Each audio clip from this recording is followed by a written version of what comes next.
안녕하세요, 여러분. 화법과 작문비 원격 수업 5번째 시간입니다. 저작권법 관련 사항 확인하시고요. 오늘 공부할 내용은요. 수능 완성 국어 250쪽에서 252쪽까지 16번에서 19번 해당되는 부분이죠. 혹시 아직 풀지 않은 학생은요. 시간 재며 풀고 나서 강의 듣기를 계속해 주고요. 문단 번호, 문장 번호도 붙여주세요. 자, 그럼 바로 본문으로 들어갑니다. 자, 1문단부터 보겠습니다. 국민의 알 권리란 국민들이 외부의 간섭 없이 공적인 정보에 접근하고 정보의 공개를 요구할 수 있는 권리라고 했고요. 비문장에서 보면 다시 말해 국민들이 원하는 공적인 정보를 취득할 때 방해받아서는 안 되는 법적으로 보호받는 권리라고 했습니다. 자, 이 1문단의 A문장, B문장까지만 읽고도 우리가 해결할 수 있는 게 있습니다. 어디냐면요. 여러분 어딘가요? 네, 16번에 5번 국민의 알 권리는 외부의 간섭 없이 국민들이 공적인 정보에 접근할 수 있도록 법적으로 보호받는 권리이다. 금방 본 1문단의 A문장과 B문장을 가지고 해결할 수 있는 부분이었고요. 다시 본문으로 갑니다. C문장. 하지만 사회가 발달할수록 정보는 방대해지고 또 뭐뭐화된다, 전문화되고 기밀화되고 있다. 이에 따라 국민들이 정보에 접근하기 점점 어려워지고 있으며 이를 대행하는 무엇의 역할이 중요해진다고요? 네, 언론의 역할이 중요해진다고요. 자, 이 1문단의 C문장과 D문장도요. 문제풀이에 있어서 중요한 부분이죠. 16번 중에서 4번 선택지 전문적인 정보 많아졌다고 했고요. 1문단 C문장에서. 그리고 1문단 D문장 가면 언론의 역할 중요하다고 했고요. 1문단의 C문장, D문장을 통해 16번에 4번 맞는 말인 거 확인이 되었습니다. 다시 본문으로 갑니다. 자, 2문단. 언론의 역할이 중요해지면서 어떤 보도에 대한 국민들의 요구가 커진대요. 객관적이고 공정한 보도에 대한. 자, 객관적이고 공정한 이런 얘기 이 지문에 많이 나오죠. B문장. 우리나라 신문윤리 강령 제4조에 따르면 언론인은 사실의 전모를 정확하게 그리고 객관적으로 공정하게 보도할 것을 다짐한다고 규정하고 있고요. 또한 방송법 제6조 1항에서도 방송에 의한 보도는 공정하고 객관적이어야 할 것을 규정하고 있다고 했어요. 우리나라 신문윤리 강령하고요. 방송법에서 공통적으로 객관적으로 공정하고 객관적이어야 할 것 이런 말을 하고 있죠. 그럼 16번에 1번 선택지 내용 보시면 우리나라 신문윤리 강령 방송법 보도의 객관성, 공정성 명시 맞는 말이죠. 금방 읽은 2문단의 B문장과 C문장을 통해서 16번에 1번 맞는 말인 거 확인이 되었습니다. 자, 바로 3문단으로 가죠. 3문단 A문장. 하지만 언론의 편의를 위해 보도의 공정성, 객관성 및 국민의 알 권리를 위협하는 취재 및 보도 방식이 생겨났대요. 그러면 지금부터는 그 언론의 편의를 위해 보도의 공정성과 객관성 및 국민의 알 권리를 위협하는 취재 및 보도 방식이 좀 더 구체적으로 나오겠네요. B문장. 우선 속보와 특종에 대한 경쟁 때문에 여기 잠깐 밑줄을 그어놓게 특종에 대한 경쟁 때문에 더 가보죠. 취재원에게서 얻은 정보를 그대로 서둘러 보도 취재원에게서 얻은 정보를 그대로 서둘러 보도하거나 선정적으로 보도하는 무책임한 보도 방식이 생겨났는데 이를 뭐라고 한대요? 발표 저널리즘에 의한 보도라고 한대요. 자, 기호가 나왔으면 그 기호 부분과 관련해서 풀 수 있는 문제가 있다는 얘기인데 여러분 교재 보시면 18번 문제가 바로 바로 가를 가지고 푸는 문제고요. 그러면 우리 이렇게 생각해 둡시다. 3문단 읽는데 중간에 가가 나왔으니까 3문단을 읽은 후에는 18번을 해치워야 되는 겁니다. 더 가볼게요.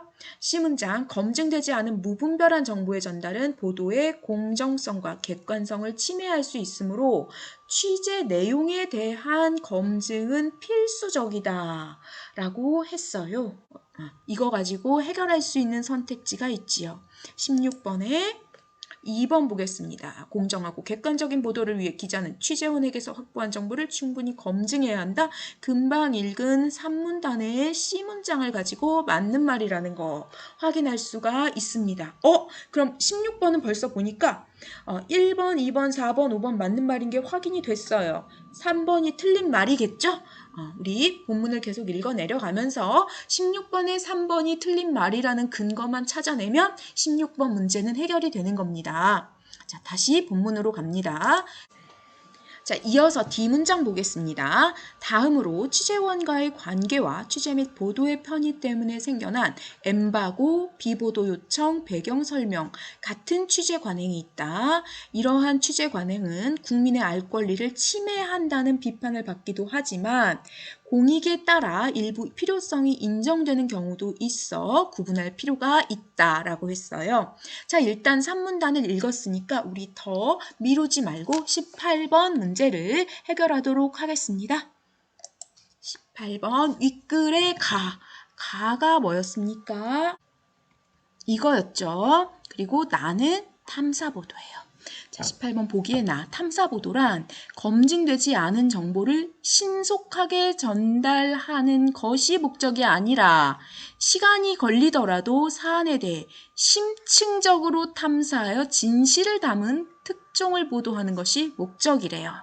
그 때문에 탐사보도는 증거에 초점을 맞추며 증거가 되는 정보는 물론 취재원 등 정보에 영향을 미치는 각종 요소에 대한 언론인의 지식과 철저한 검증을 요구한다 라고 했어요. 3문단에 나온 발표 저널리즘에 의한 보도와 나의 탐사보도 이것을 비교해 보는 겁니다. 자, 우선 18번의 1번. 가는 발표 저널리즘에 의한 보도는 사안에 대한 정보를 국민에게 신속하게 전달할 수 없는 보도 방식인가요? 아니지요. 오히려 가는 취재원에게서 얻은 정보를 그대로 서둘러 보도하거나 라고 했으니까 서둘러 보도, 지나치게 신속하게 보도하려고만 하는 태도, 발표 저널리즘에 관련되죠. 따라서 1번, 18번의 1번 틀린 말이죠. 그 다음에 2번 볼게요. 나는, 즉 탐사보도는 취재한 사실이나 현상을 언론의 편의에 따라 왜곡하거나 조작하여 보도한다. 이것도 전혀 아니죠. 보기를 한 번만 읽어봤다면 18번에 2번이 틀린 말이라는 걸 알 수 있어야 됩니다만 굳이 근거를 찾자면 이 보기에서요. 탐사보도는요. 진실을 담은 특종을 보도하는 것이 목적이래요. 진실을 담은 이 표현하고요. 또한 취재원 등 정보에 영향을 미치는 각종 요소에 대한 언론인의 지식과 철저한 검증을 요구한다고 했어요. 자, 진실을 담아야 된다. 철저한 검증을 요구한다. 이런 내용으로 봤을 때 18번에 2번 틀린 말이지요. 또한 18번에 3번 볼게요. 발표 저널리즘에 의한 보도는 탐사 보도에 비해 취재원이 제공한 정보에 대한 검증을 중요시하지 않으므로 오보의 가능성이 크다. 이게 바로 맞는 말이죠. 자, 일단 보기에서 보시면 여기 다시 볼게요. 이 괄호로 묶은 부분, 취재원 등 정보에 영향을 미치는 각종 요소에 대한 언론인의 지식과 철저한 검증을 요구하는 게 탐사보도인데 그와 달리 발표 저널리즘에 의한 보도는 취재원에게서 얻은 정보를 그대로 서둘러 보도한다고 했죠. 따라서 3번 맞는 말이고요. 답은 이미 나왔네요. 가장 적절한 거 3번이네요. 4번 볼게요. 탐사보도는 가가 발표 저널리즘에 의한 보도와 달리 다른 언론과 차별화된 특종을 보도하는 것을 목적으로 하지 않는데요. 이거 틀린 말이죠. 우선 3문단에서 보면요. B문장 발표 저널리즘에 의한 보도는요, 속보와 특종에 대한 경쟁 때문에 라고 했어요. 즉, 발표 저널리즘에 의한 보도, 특종을 목적으로 한다고 할 수 있습니다. 그리고 보기에서도 보면 탐사보도, 시간이 걸리더라도 사안에 대해 심층적으로 탐사하여 진실을 담은 무엇? 특종 얘기 여기도 나왔잖아요. 특종을 보도하는 것이 목적이라고 했어요. 따라서 4번, 나는 특종을 보도하는 것을 목적으로 하지 않는다. 틀린 말이죠. 다른 언론과 차별화된 특종 보도하는 거 목적으로 하는 거 맞습니다. 단 신속하게 전달하는 것을 목적으로 삼지 않는다는 거죠. 시간이 좀 걸리더라도 심층적으로 탐사해서 진실을 담은 특종을 보도하는 것이 목적이라고 했죠. 자, 18번에 4번 틀린 말. 다음 5번입니다. 가는 발표 저널리즘에 의한 보도였죠. 가와 나, 탐사보도 모두 보도의 공정성과 객관성을 강조하여 사실로 확인된 단순한 정보만 전달하려고 한다. 자, 틀렸습니다. 일단 보도의 공정성과 객관성을 강조한다는 말은 가와 나 중 무엇과 잘 맞지 않는 말인가요? 네, 가와는 잘 맞지가 않는 말이죠. 그리고 사실로 확인된 단순한 정보만 전달하려고 한다. 이 부분은 가와 나 중에서 특히 무엇과 잘 맞지가 않지요? 네, 나와 맞지가 않죠. 여기 탐사보도는 진실을 담은 특종을 보도하는 거지 단순한 정보만 전달하려고 하는 게 아니죠. 자, 이렇게 해서 18번의 답은 3번 확인되었고요. 아까 3문단까지 읽었었죠. 4문단으로 이어서 가겠습니다. 4문단. 자, 엠바고는 합의에 의해 보도 시점을 유예하는 것으로 몇 가지 유형으로 나뉜대요. 우선 기자에게 충분한 정보 처리 기간을 주어 기사의 질을 높이기 위해 설정하는 엠바고가 있고요. 또 국민의 알 권리에 못지않게 국가 안보와 같은 공익이 중요한 경우 설정하게 되는 엠바고가 있답니다. 또한 외교적 결례 등을 범하지 않기 위해 국가 간 통용되고 있는 관례를 고려한 엠바고도 있고요. 자, 이러한 엠바고는 국민의 알 권리와 배치되지 않는 선에서 어느 정도 필요한 것으로 받아들여진다고 했어요. 그러나 특정 정당의 이권이나 수사의 편의상 설정하는 엠바고는 국민의 알 권리를 침해할 수 있으므로 문제가 된다고 했어요. 쥐문장 또한 기자들이 취재의 편의를 얻기 위해 스스로 설정하는 엠바고도 언론의 본분을 회피하는 행위이므로 문제가 된다고 했고요. 마지막 H문장, 무분별하게 엠바고를 설정하는 것도 문제가 되지만 법적 구속력이 없는 엠바고를 필요에 따라 쉽게 파기하는 것도 신뢰관계를 깨뜨릴 수 있다는 점에서 여기서 한 가지 정보가 나와요. 엠바고에는 법적 구속력이 있다 없다? 없구나 라는 정보를 여기서 알려주고 있어요. 더 갑니다. 법적 구속력이 없는 엠바고를 필요에 따라 쉽게 파기하는 것도 신뢰 관계를 깨뜨릴 수 있다는 점에서 언론 윤리를 고려하여 제고할 필요가 있다라고 했습니다. 자, 여기까지 읽고 우리 17번 해결하겠습니다. 17번입니다. 윗글을 바탕으로 보기에 A와 B를 이해한 내용으로 적절하지 않은 것은 자, A. 2차 세계대전 당시 1944년 6월 6일 감행된 노르망디 상륙작전이 성공한 것은 언론이 이를 먼저 알았지만 특종을 포기하면서까지 지킨 엠바고 때문이었다고 합니다. 당시 연합군은 작전의 날짜와 시간을 언론에 미리 알려주며 엠바고를 설정했고요. 역사적인 이 대작전은 작전 개시 후 6분이 지나 보도되었어요. 그러면 언론사 중에서 어느 한 언론사에서라도 특종 욕심에서 이 엠바고를 지키지 않았다면 정보가 새어나가 노르망디 상륙작전의 성공에 큰 지장을 주었을 수도 있었겠죠. 자, 이 A 문장은요. 4문단에서 제시한 엠바고의 몇 가지 유형 중 무엇에 속하겠습니까? 가장 관련이 깊은 건 뭘까요? 여러분 찾으셨습니까? 그렇죠. C문장이죠. 국민의 알 권리에 못지않게 국가 안보와 같은 공익이 중요한 경우 설정하게 되는 엠바고에 해당하겠죠. 그러면 17번의 A는요. 사문단의 C와 관련이 깊고요. 자, B가 볼게요. 외교부에서는 외교 특사 임명과 관련하여 외교적 결례 얘기가 나왔네요. 외교적 결례 본문에 나왔었어요.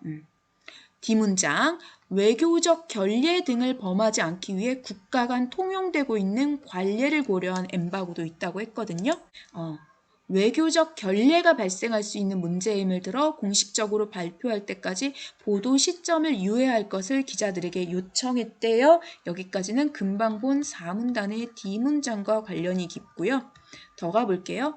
땡땡일보 기자는 이를 수용했지만 세모세모일보 기자는요. 이러한 사안이 관례에 대한 존중보다는 특정 정당의 이익과 관련 있는 것으로 판단했대요. 특정 정당의 이익 이런 얘기 나왔었죠. 4문단의 F문장, 특정 정당의 이권이나 수사의 편의상 설정하는 엠바고, 국민의 알 권리를 침해할 수 있으므로 문제가 된다고 했거든요. 즉, 이 세모세모일보 기자는 이 사안을 B에 나와 있는 외교 특사 임명과 관련된 엠바고 사안을 4문단의 F문장에서 나와 있는 것과 같은 특정 정당의 이익과 관련 있는, 그래서 국민의 알 권리를 침해하는 사례로 봤다는 거죠. 그래서 공식 발표가 나기 전에 특종으로 보도를 했대요. 자, 이렇게 해서 보기 내용은 파악이 되었고요. 선택지 보겠습니다. 17번의 1번 A의 취재원, 국가안보가 걸린 사안에 대해 엠바고를 설정한 것이죠. 이미 파악한 내용이고요. 그리고 A의 언론은 당연히 취재 내용에 대한 국민의 알 권리보다 공익이 더 우선이라고 생각해서 지켰겠죠. 맞습니다. 17번의 3번 B의 취재원은 국가 간 통용되고 있는 관례를 고려하여 엠바고를 설정한 것이라는 거 이미 파악했죠.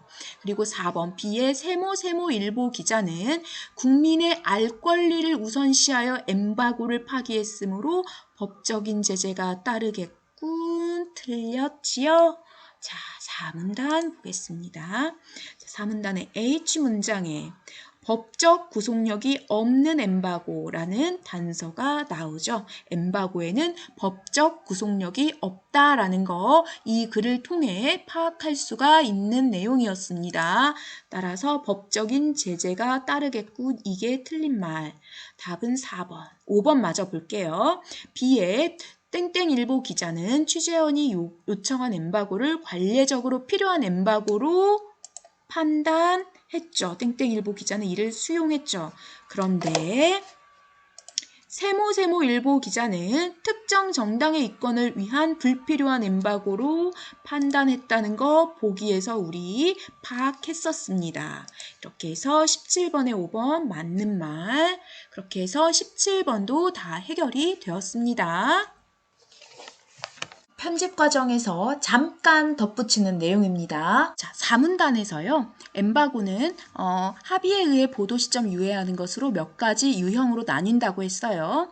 다시 한 번만 간략하게 살펴보면 B문장에서 기자에게 충분한 정보 처리 기간을 주어 기사의 질을 높이기 위해 설정하는 엠바고, 또 국민의 알 권리에 못지않게 국가 안보와 같은 공익이 중요한 경우 설정하게 되는 엠바고, 또 D문장에 외교적 결례 등을 범하지 않기 위해 국가 간 통용되고 있는 관례를 고려한 엠바고.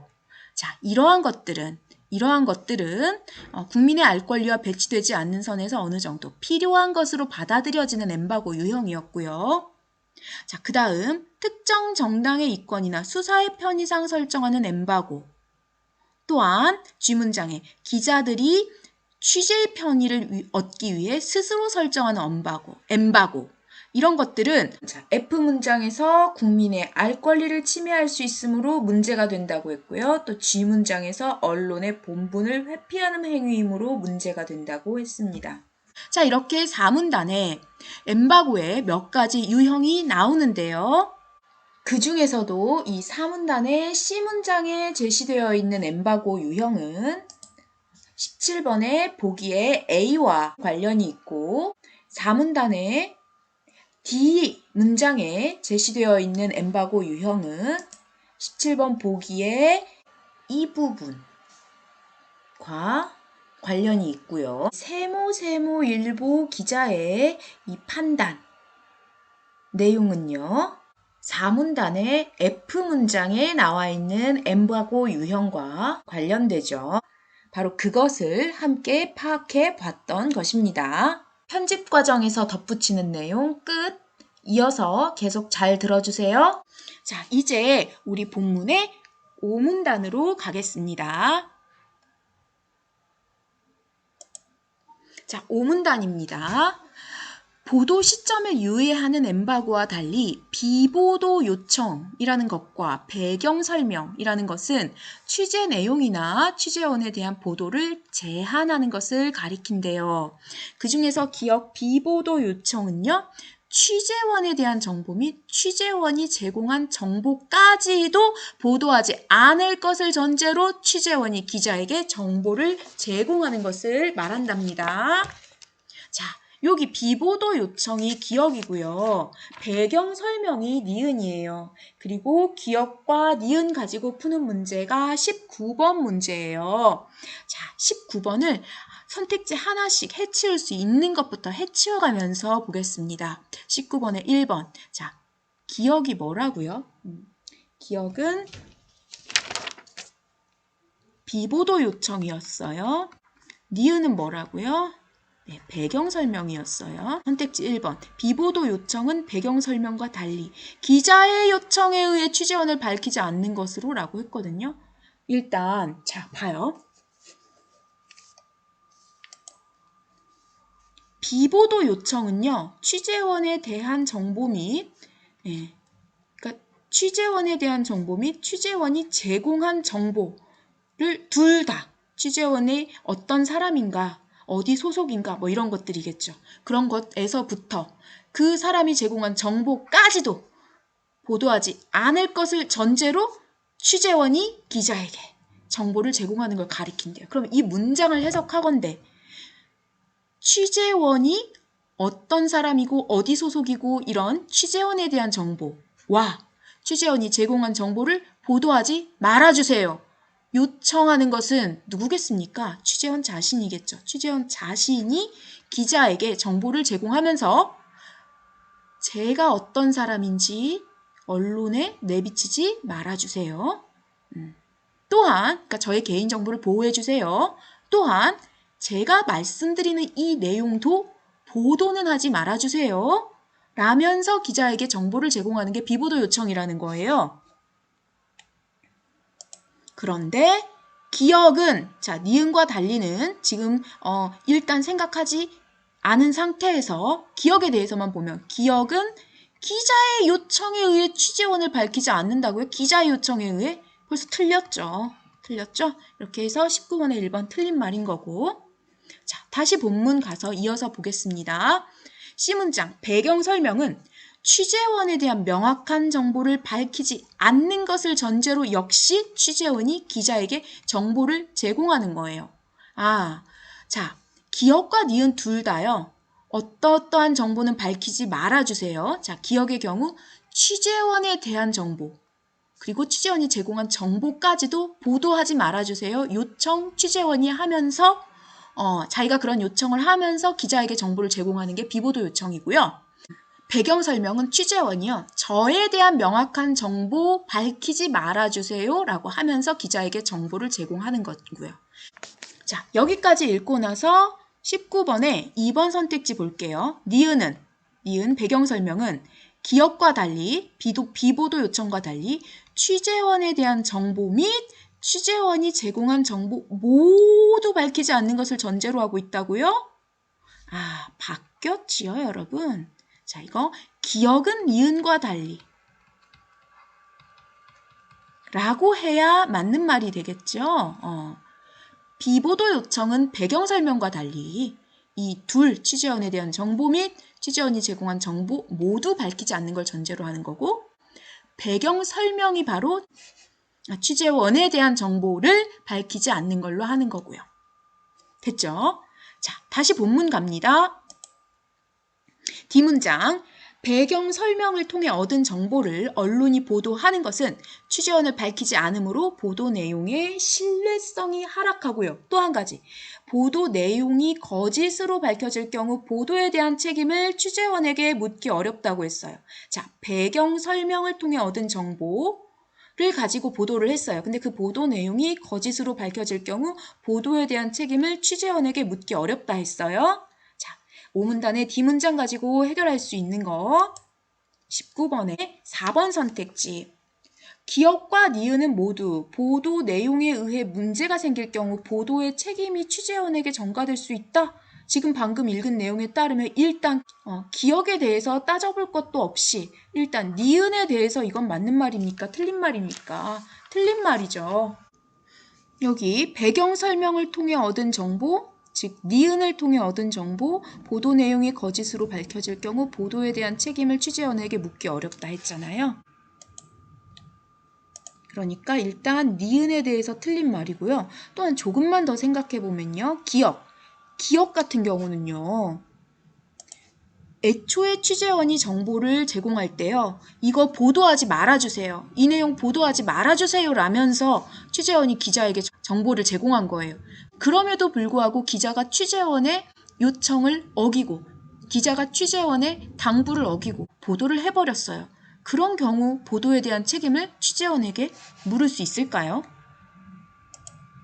자, 본문에 일단 명시적으로 니은에 대해서 틀린 말이라는 건 명시적으로 나타나 있고요. 기억에 대해서도 정황으로 봤을 때, 상황으로 봤을 때 보도의 책임 취재원에게 전가될 수 없을 거라는 거 추론 가능하지요. 어쨌든 19번에 4번은 틀린 말이고요. 자, 본문 조금 더 보겠습니다.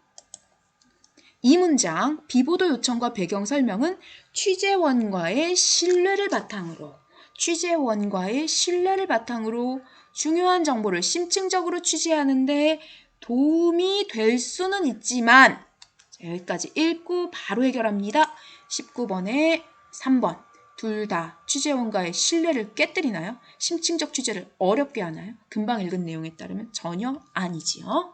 더 갑니다. 자, 결국 비보도 요청과 배경 설명은 결국 국민이 모르는 비밀을 만드는 것이므로 본질적으로 국민의 알 권리를 침해하게 된다라고 했어요.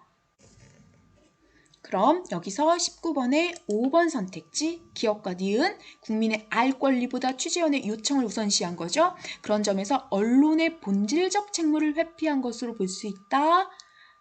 맞지요? 5번 선택지 맞는 말이죠. 그렇다면 여기서 언론의 본질적 책무는 무엇일까요? 바로 국민의 알 권리 충족이겠죠. 이 글 내용을 통해서 국민의 알 권리 충족, 국민의 알 권리를 충족시키는 것을 언론의 책무로 보고 있다는 것은 충분히 여러분이 생각할 수 있을 거고요. 이렇게 해서 19번 답은 몇 번입니까? 5번이 되지요. 자, 이제 마지막 문단인 6문단 볼게요. 대법원은 1986년 신문, TV, 라디오, 잡지 등 대중보도 매체는 국민의 알 권리와 관련해 사회적으로 중요한 사실을 신속하게 보도할 의무가 있다라며 언론의 책임을 강조한 바 있다고 했습니다. 국민들이 요구하는 정보를 정확히 공정하게 보도하는 것은 언론의 존재 이유라는 점을 생각해 볼 때 국민의 알 권리를 위협하는 언론의 관행과 태도에 대해 제고할 필요가 있다라고 했는데요. 자, 이제 16번을 완전히 해치울 차례입니다. 16번에 3번. 대법원에서는요, 대중매체의 부정적 보도 관행을 규정하며 언론의 책임에 대해 강조하고 있다. 자, 6문단에서 대법원이 언론의 책임을 강조했다고는 나왔지만 이 글 어디에서도 6문단은 물론이거니와 이 글 어디에서도 대중매체의 부정적 보도 관행을 대법원에서 규정했다 이런 내용은 나와 있지가 않습니다. 따라서 이 내용은 근거가 없는 말. 그래서 윗글의 내용과 일치하지 않는 거 16번의 답은 3번입니다. 어느새 우리 본문도 다 읽었고 16, 17, 18, 19번 문제 모두 해결하였습니다. 자, 이번 지문은 3차 시나 4차 시 때 공부했던 지문에 비해서는 상대적으로 평이한 편의 지문이었지만 그래도 우리 꼼꼼히 살펴봤습니다. 자, 아직 수업이 끝난 게 아니지요. 여러분 지금부터는 무얼 하시냐면요. 책 덮으면 안 되고요. 252쪽부터 254쪽까지 20번에서 24번에 해당하는 그 지문 문제를 풀어줄 겁니다. 자, 각자 시간제며 풀기를 하고 채점하고 문단번호, 문장번호까지 붙이는데요. 자신의 실력이 중급 정도다 하면 9분 10초, 고급이다 하면 8분 20초에 맞춰서 풀어주기 바랍니다. 그리고 여기까지 여러분이 다 해왔다는 것을 전제로 다음 시간 수업을 진행하겠습니다. 자, 여러분 오늘도 수업 듣느라 수고가 많았고요.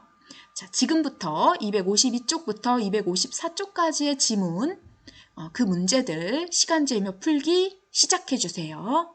그럼 다음 시간에 만나요. 안녕!